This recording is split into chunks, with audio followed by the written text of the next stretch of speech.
أهلا وسهلا فيكم بحلقة جديدة من USJ Business School بودكاست. اليوم ضيفنا كتير مميز دكتور رياض بونجور. أول شيء ميرسي كتير لوقتك وميرسي كتير إنك موجود معنا على البودكاست اليوم. إذا فيك عمل معروف بدي أعرفنا عن حالك. Okay, bonjour Patrick. I'm presently the chairman of Banque BEMO, which is a bank in Lebanon. I'm 66 years old. And مش باينين عليك بس. Thank you Patrick. Maybe it doesn't show from outside, but it feels from inside. So I'm 66 years old. What did I do in those 66 years old? I studied in Jamhour until the première. Then I had my baccalaureate in France. Then I studied in several universities. I did business administration studies, law studies, and economic studies. I have several diplomas, which is very satisfying because personal achievement. It's not only a question of personal achievements, and this is an advice I give to the students. Study not only for your job, study for yourself, because it gives you richness that you don't have just with what you are working or the money that you are getting. So I studied a lot of things, and I worked mainly in the banking field. I worked in Europe, I worked in Lebanon, I worked in Syria as well. So I have a experience in several countries in the banking business. But you asked me about my achievements, what I'm proud of. It might seem very secondary. At one moment, I was in charge of, but just as chairman, of a small company that was in France that was selling fruit juices, and I was without making a lot of efforts. This company suddenly became profitable. And some years later, we sold it. It was a family business. We sold it, and we sold it with profit. And what I'm proud of is that it was just by redefining the strategy.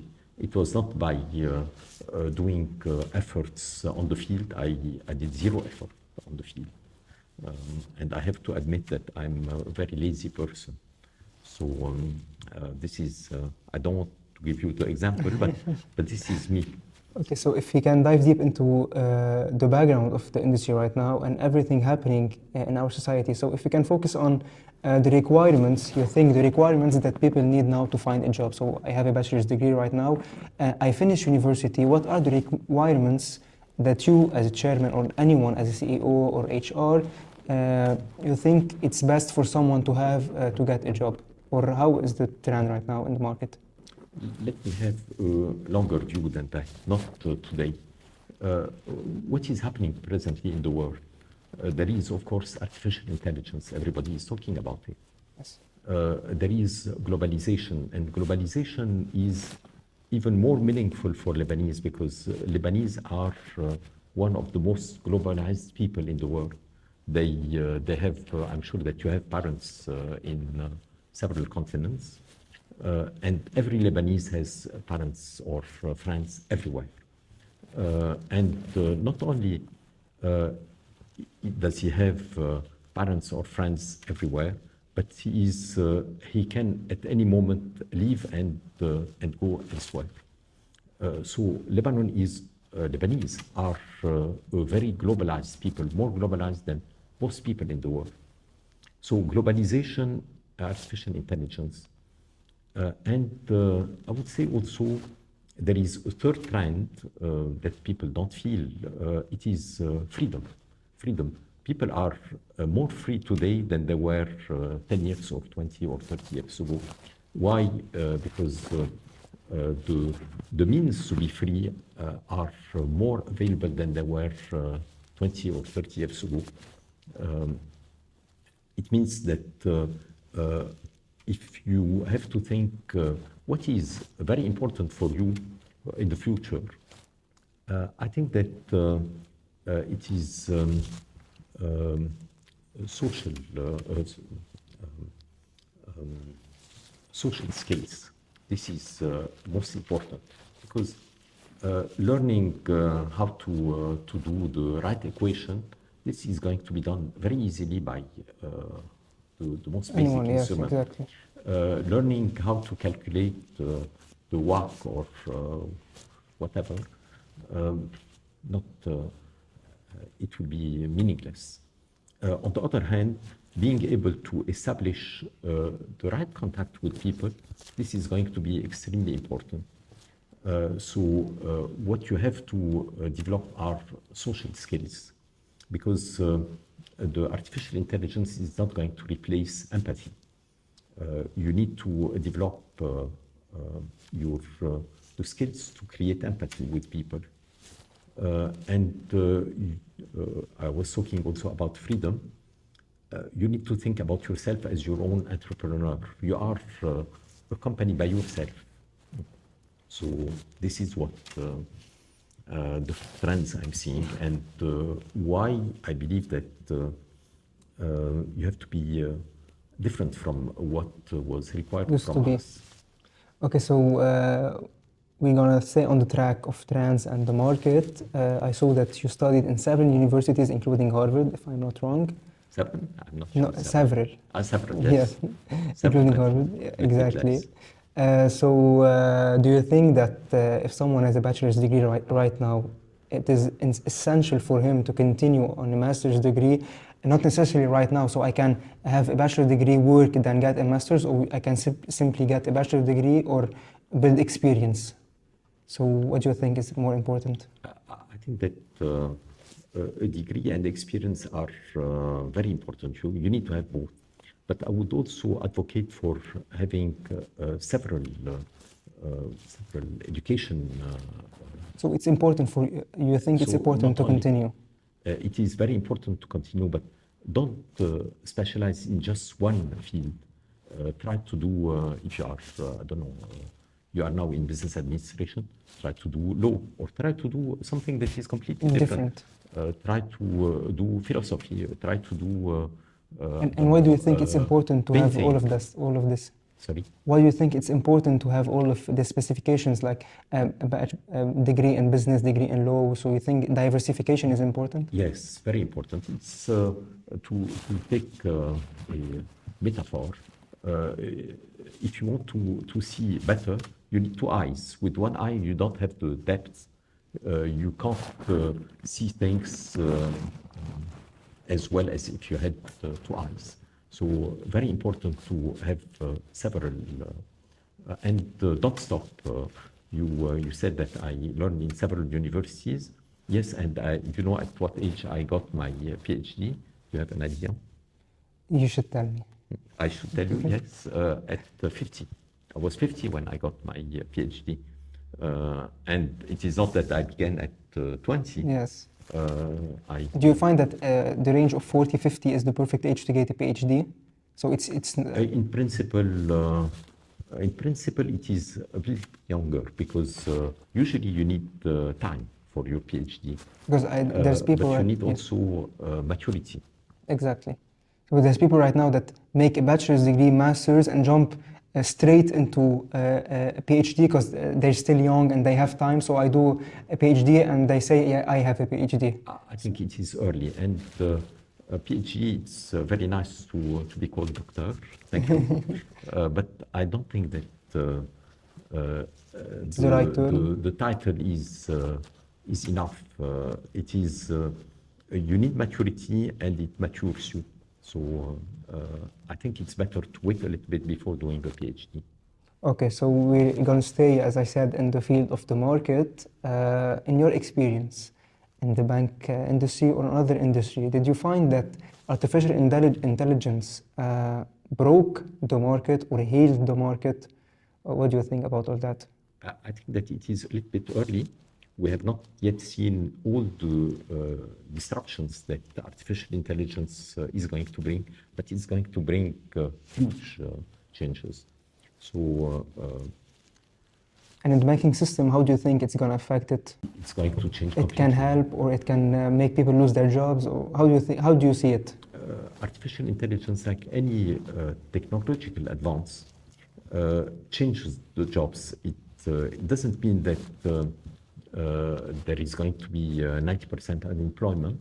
It means only that 90% of the people are going to do something else. Nice. And this has been the case throughout history. If we were not able to change, today you would have 90% of unemployed silex carvers, but unemployed because nobody needs to carve silex today. Okay, so let's shift more into the faculty right now, and if you can talk about your experience, with the advisory board of the faculty. So if you can talk a little bit about your experience with them. It was a very, first of all, very pleasant experience. And this is an additional advice that I gave to the students. Try to take pleasure of what you are doing. Don't do it only because it is a duty or because We should get a degree or something. or you should get a degree or you want to get money. Try to get pleasure of what you are doing. So it was a pleasure being in this board. Now, what is our duty as board members?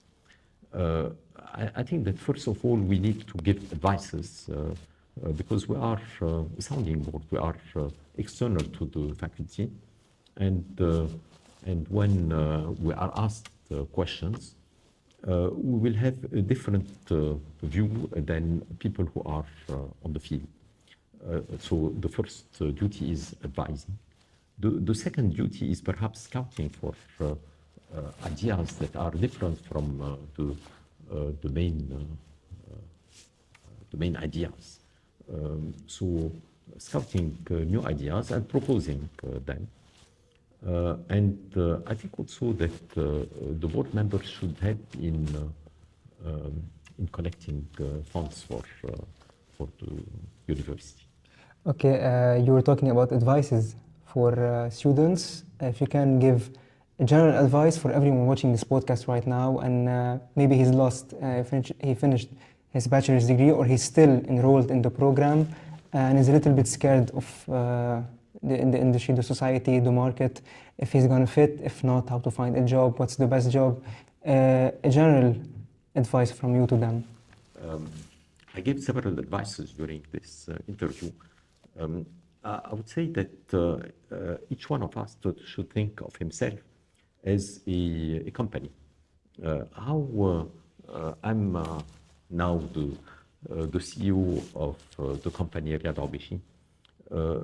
What should I do in order to develop this company, to make it better, and to make it more valuable for the community where I am? So I think that this is the first advice I would give. So think about yourself as a company, an enterprise that you want to grow, and you should continue to grow even at my venerable age of 66. Exactly. So this is the first advice. My second advice is ethics. I think that the future is going to be ethically driven. First of all, there is much more transparency than before. So hiding things that are not good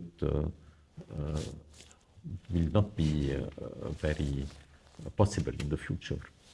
So stick with ethics, and you'll not be very wrong. That's amazing. And what else can I say? I think also, and this has served me a lot, have trust in the future, have trust in yourself, Even if it's uncertain. even if it is uncertain. And in uncertainty, you will always find things that are good for you. There is, say in English, the silver lining. There is always a silver lining in whatever happens. So try always to find what is hidden to you. In everything bad, there is something that is good, Exactly. but is hidden. And this is our duty in life, to That's true. find out the good things that are hidden. That's true. I guess that's it. Okay. Thank you for this interview. Thank I you, hope you Patrick. had a great time. Yes, it was very pleasant. Thank you. And thank you for your time again. Thank you very much. Thank you, Patrick.